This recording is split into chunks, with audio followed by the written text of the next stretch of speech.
I mentioned at the beginning of the session of the full event, I think there are two ways to think about solutioning around connectivity. One is if you start by thinking of the infrastructure and the governance that needs to be put into place to get to ubiquity. And the other is if you think about the end users and the populations you want to serve, and then work backwards on how can you best reach those populations. I think the first couple panels that we had spoke to that governance, regulation, and infrastructure sort of set of, mindset around how to work toward more ubiquitous connectivity.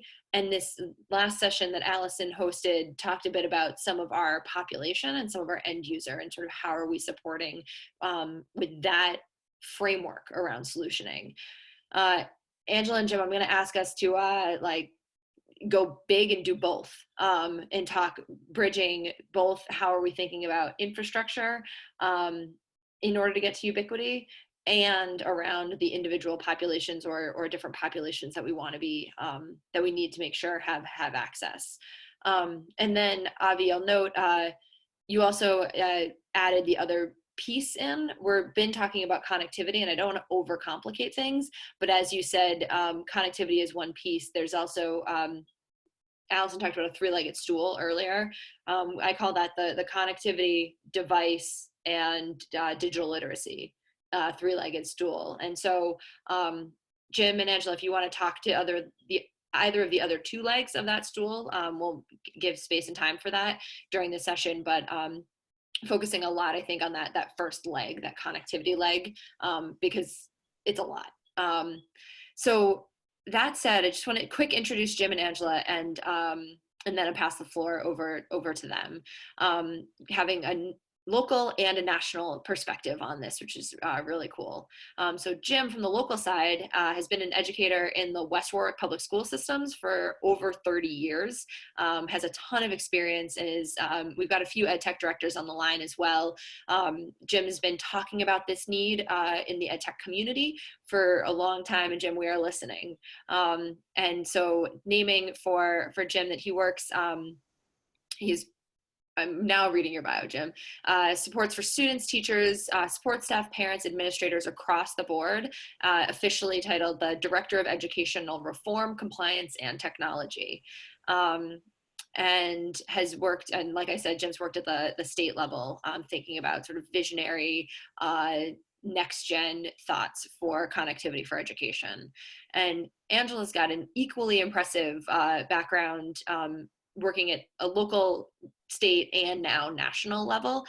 She coordinated a regional community tech network in Toledo back in the mid to late 90s.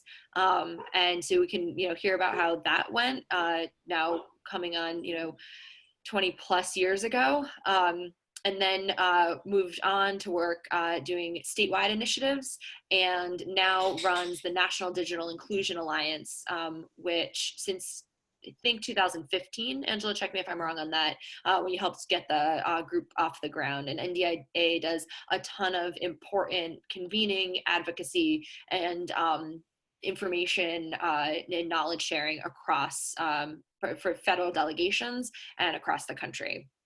So I'm going to first question to both of you, and Angela, I'll ask you to jump in first. From your vantage point, what do you see as the greatest leverage that we could use, the greatest sort of lever that we could pull to achieve digital equity? The greatest lever. Yeah. Oh, that's an interesting one. Thinking about how you were framing it, a connecting way, a similar way of framing it is the demand side versus the supply side. And so I think one of those levers is for us to think about the demand, because it's always come from this, broadband has really been a supply side, right? Where would the broadband providers like to go? What would they like to do? But now it is where do the consumers, do the communities need it? And so I think the lever right now is, and I think it has to do with, that old phrase, never let a good crisis go to waste, or something like that. Rob Emanuel, been using that all the time. I'm a big believer, have been a big believer, but I've never seen it be so impactful as I am right now. And it's not that it's an intentional kind of thing, it's more just happening, that there is increased awareness like we've never had this much awareness before. So can we use that? Is that our lever? And that it gets at not just that the internet, we always thought of the digital divide as being important and that we needed to get at it, we needed to solve it, but now it's more life and death. Mm-hmm. I've never described my work like that before, but I think it's changed. So that is an important, for me, it was an important realization. Jim, what do you think from your vantage point in the, particularly in the education sphere and then at the local level? If you're, I think Angela's thinking policy and sort of national perspective, and you're thinking, boots on the ground, kids having access. So I'm curious if your answer would be any different. So I think, when it comes down to it, so our school district has been a one-to-one school district K to 12 for over 6 years now. So we've had devices in the hands of, in fact, our first one-to-one classroom was a kindergarten classroom. And this has always been about access and equity. This has always been about, we call it, it's a civil right. It's really about, when it really comes down to it, there's so many intersecting issues that come together here. And a lot of them are focused around people's bias and equity issues. And it's something that we decided that we needed to confront a long time ago in our school district, because there wasn't the political will out there to do that this was something that we would frame. And we framed it in terms of, look, why should kids in West Warwick not have the same access and opportunity that kids in Barrington have? And so right away, that was where we focused this. It was never about anything else other than access and opportunity. And we also knew that it was about access and opportunity for our families. So when parents need to fill out job applications, they need to do it digitally. And we knew that the school was the way to push this out into our communities. So another example of that is we actually have tower gardens in every grade 2. It's a hydroponic food system. Well, all of that all year long is we grow vegetables in our second grade classrooms. All that food goes home with children all the time, because it's about, so when you start to take away some of these barriers, it actually frees up capital for parents to use it in other ways. And so it's always been about access and opportunity for us.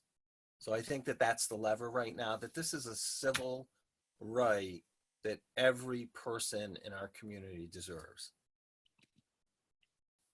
In our preview doc, Angela, I was going to kick over to you next, but Jim, I'm going to stay on you for a second. To that point, you've, in the last little bit of time, you've done some interesting work connecting students in West Warwick to internet and families to internet. And so I'm curious if you could talk a little bit about your current efforts, as well as sort of second part of the question. You've also started to do some interesting thinking and scheming on how to continue that connectivity for families in West Warwick. So curious, sort of what have been your immediate term, short term efforts, and what are you thinking about for sort of longer term connectivity for your families? So we, one thing, because we've been one-to-one for so long, we've had a pretty good pulse on which families aren't connected. And right before, we could see the writing on the wall regarding COVID-19. And so early in March, we actually sent out a survey. We put it on our website. We have just around 1,800 families in the district. And we had over 1,500 responses to the survey, and it was simple. Do you have internet access at home, broadband access?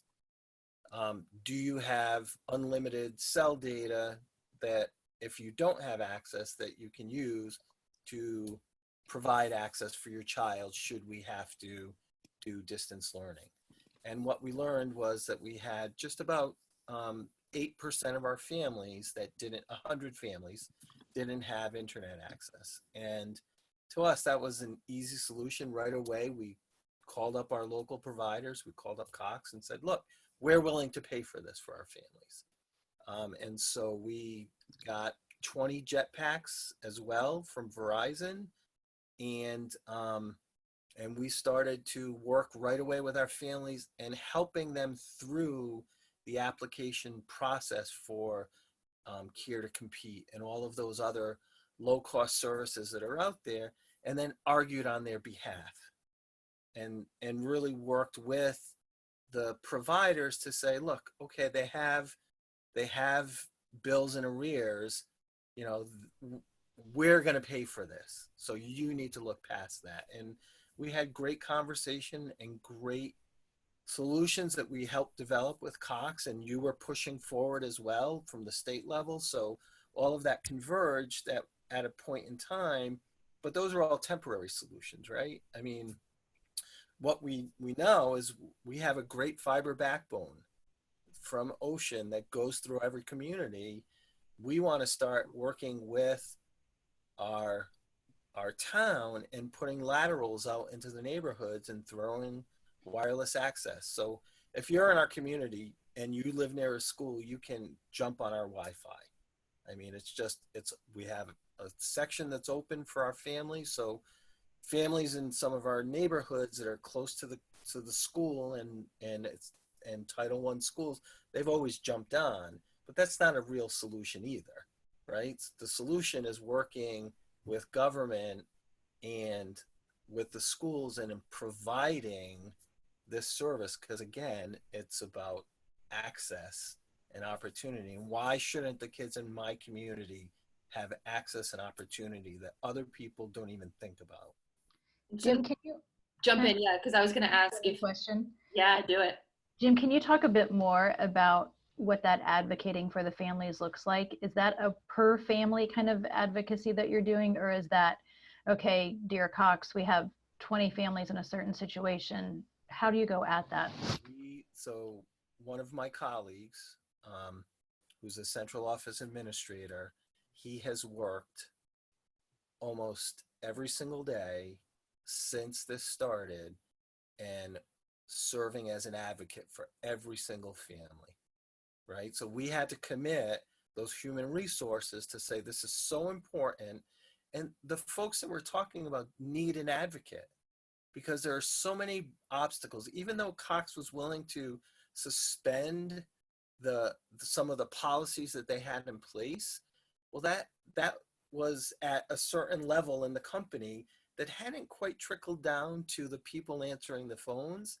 So they needed someone to help them navigate that, right? And so it really ends up being about, you know, are we willing to work at providing real solutions, not saying, well, we gave it a good shot and it's just too hard. Was pushing back. And Phil Solomon is my colleague who has tirelessly worked. And when a family, you know, wasn't able to get a self installation kit, we had a MiFi, a jetpack shipped out through our custodial staff that went to the home and delivered these because, like, again, you know, there are so many obstacles that get in the way, and it's kind of our job as a school system to support the community that we have, not the community we would like to have, right? So it's really about being a partner with our families in that case. And Angela, jumping in on that one also, just riffing off what the team in West Warwick has done, what I've heard is a similar type of effort to be, to make a difference. Providence has identified, don't quote me on this, even though we're being recorded, but I think 800 families now that are without internet, and that has been the Providence team leaned on the West Warwick team to sort of learn their process, and they are doing one-to-one connection with each of the families as well. And we have we've heard some general needs across different families.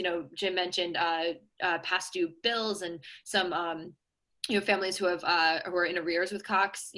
But each family's situation is just unique enough that it merits that necessary handhold. It can't be we've got 100 families with X situation, 50 families with Y situation. It's really like, it's just a little too variant.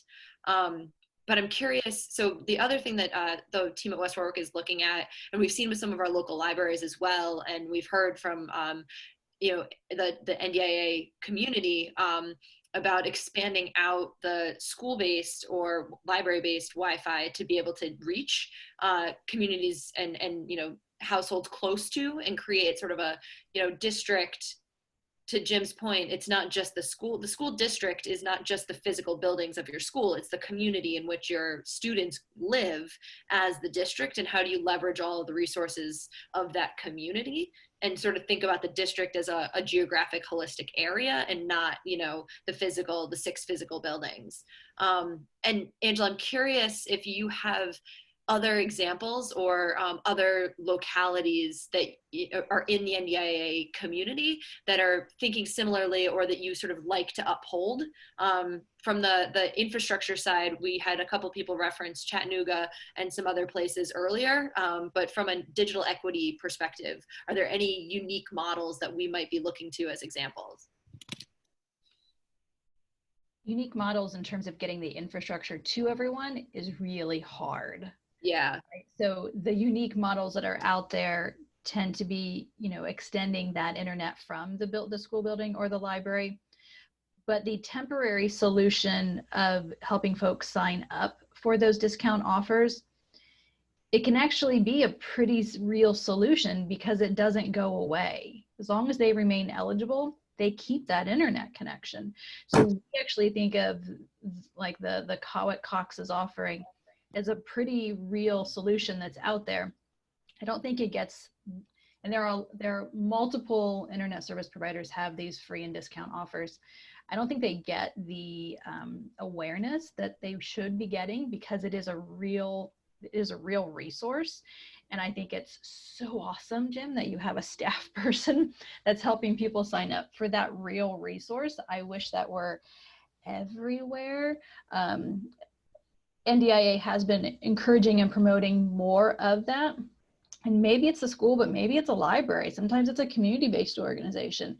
I think it's also important for us to recognize it's not just school kids that are in a bind right now. Seniors in particular, that is life and death for those seniors. They should not be leaving their homes. And so how do we help them stay in their homes?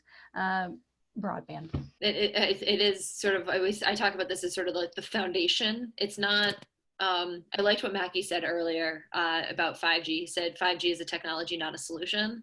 Connectivity is it's the foundation, not the solution. It's the thing that allows you to get to any solution that you want. Right. It's a tool. Exactly, right.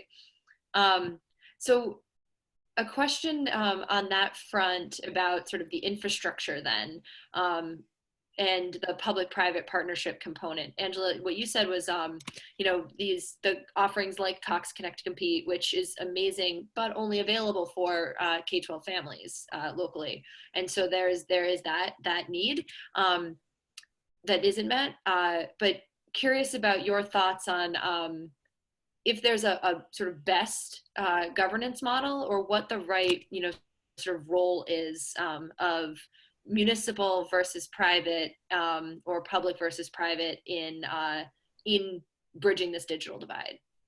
I think it's an all hands on deck. It doesn't make any sense to say it's only responsibility over here or only responsibility over there. We have to find all the solutions that we can at all times, and I think that includes the federal government. So that's an area where right now the solutions, the innovation, everything is occurring locally. What kind of help are y'all getting right now from the federal government? Yeah, some money through certain departments, never enough. a little bit in the CARES Act, but it's not substantial yet. And so we are hearing talk that in a stimulus recovery type of bill, that broadband will be included. And in that, the talk right now is that it is the infrastructure deployment, but it is also the affordability piece, which we would find through a subsidy that would help cover those bills. So for the families that aren't able to use Cox, or maybe, you know, there are families who weren't able to get the Cox, there has to be these other solutions, and that's what we need to cover through a subsidy. Where are those devices coming from? Some school districts are doing it for kids, some are not. So how do those kids get devices? And then what about the folks who don't have kids, right? Or even the ones where they need to do work, but the kid, like, one device per household. Those of us who have resources, we have more devices than one per household, yep. Right? Everybody in my household has a device. Yep. So that should be our norm, because that's not only how we survive, it's how we thrive today. Yeah, so one of the things that we've also done in our district is, you know, we do have some elderly housing in the town that's concentrated, and we have provided, you know, Chromebooks that we're no longer using in our own inventory to them for availability. So we wipe them clean, we ship them to the senior center, and they get them out to, you know, to elderly folk in the community that need devices, or don't have the devices themselves. So again, you know, I think that I think schools are a pretty good hub for creating solutions that are more about your community than just about the brick and mortar schools, because, you know, our community has been, it's a hard scrabble kind of place, and they've done really a pretty good job of trying to be supportive of the students and the children in our town. So I think it's, you know, something that is a good private public partnership kind of solution there, just like you said, Angela. You know, like the Cox solution right now is not an expensive solution for us. For us to provide, even if we were to pay for that all year long for our students, we're talking about $10 a month per family. You know, and that is not that's not something that's costly, even for a district. I mean, all school districts are, you know, barely make it year to year when it really comes down to it. But again, I think it's a question of, you know, it's civil rights kinds of issues. And interestingly enough, you know, we're not going to be collecting our Chromebooks. This summer, we've been going one-to-one forever. And this was the summer that we were not going to collect them anyway, because we were looking at this as, you know, sometimes it's the only device a family has. So, you know, and yep, we know some of them won't get returned because the family moves away, and, you know, I heard a similar explanation from the Washington, D.C. school district. They did not have a one-to-one. They distributed a lot of the devices that were in the schools, that the, you know, labs and things like that. And that's what they used to get to families. And they said from the outset, we know a lot of these aren't coming back. So, and I think that is incredibly forward thinking of you and them, because you're meeting the need, and it may not end up where you want it to be in terms of your resources, but you are meeting the need, and congratulations for doing that. And it's a really small percentage. When it really comes down to it, the number of Chromebooks that we lose each year, right, to that is such a small percentage that it's worth doing it. Yeah. And I want to look at, we're almost at time, but I'm looking at the chat. Jim, I know you and a lot of the other directors have talked about, ed tech directors have talked about the E-rate shift and sort of really closely monitoring that. Angela, I'm putting you on the spot a little bit. I don't know how much you know about E-rate, or if you've been in conversations and have any insights into what pivots and shifts and flexibilities we might be seeing coming down the pike. So the current shifts have been small. Right. Bigger shifts coming down the pike are very possible, right? The idea of being able to use E-rate to do what Jim was just describing, of pushing out the internet to homes, maybe even using E-rate to pay for internet in someone's homes, even though it's coming from a different source, using E-rate to pay for devices to get it into the family's homes. All of that makes sense because if school is going to continue to be occurring in the home, it is the school building then in a weird sense. So it makes sense that they would adjust how we use E-rate for that purpose. So what, just if you wanted to make sure that people leave this event knowing one thing, and I'm putting my Toonie hat on right here and saying, being ready to do one thing, what would it be? I think it's the advocacy around getting that federal support that you'll need at the local level. So making sure your lawmakers at the federal level know what's going on at the local level, because unfortunately, they don't always know. So the more education you can do, the better. Yeah, I mean, I think, everyone, so we're all in our own bubbles, and Angela was talking about devices, right? It's not uncommon for all of us to have multiple devices. So, we have, so if I have a Chromebook, I have, down here I have a Chrome base with multiple monitors. I have my phone, like all of these devices for just one person. And I think we forget that that's not the reality of everyone around us. And I think that it's that conversation of, we don't talk about plumbing any longer, in our communities for the most part, about saying, well, I have a toilet upstairs that I can use and it's indoor plumbing, right? And we need to think about this in the same manner. This is a human right that we're talking about. In the United States of America, every family should have access to. This is about economic viability. That's what it really comes down to. And so this isn't just about a device. This is about, a lifeline to all of the things that people have been talking about. Like, I get teleservices for medicine now when I need it.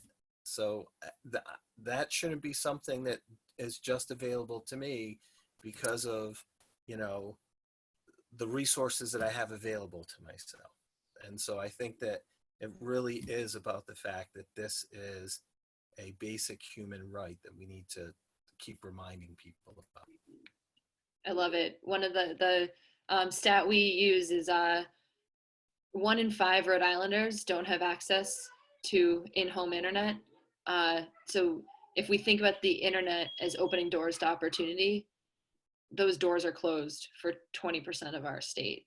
But we have heard a number of really positive and strong potentials, all requiring some amount of collective effort and all requiring a little bit of money. But there are models like Cox's Connect to Compete, efforts like Wi-Fi hotspots that we can use, and infrastructure efforts like the additional repeaters and things that Jim was talking about, the spread out of internet from libraries into public spaces that I mentioned earlier. There are a number of options in the immediate, and as Mackie and Peggy and others were sharing, and Steve and others were sharing, options for the longer haul. And so we started this conversation a couple weeks ago, and we said we'd come back and continue it today. And we'll make sure that we're all keeping back up in touch with everyone to continue to push this forward. Wonderful. Thank you so much. Thank you to the three of you. And I really appreciate that in some ways we kind of wrapped it back to higher end policy, which we really started off the conversation with. So great work. Thank you, Daniela, for all of that. And thank you, Angela and Jim, for your thoughts. And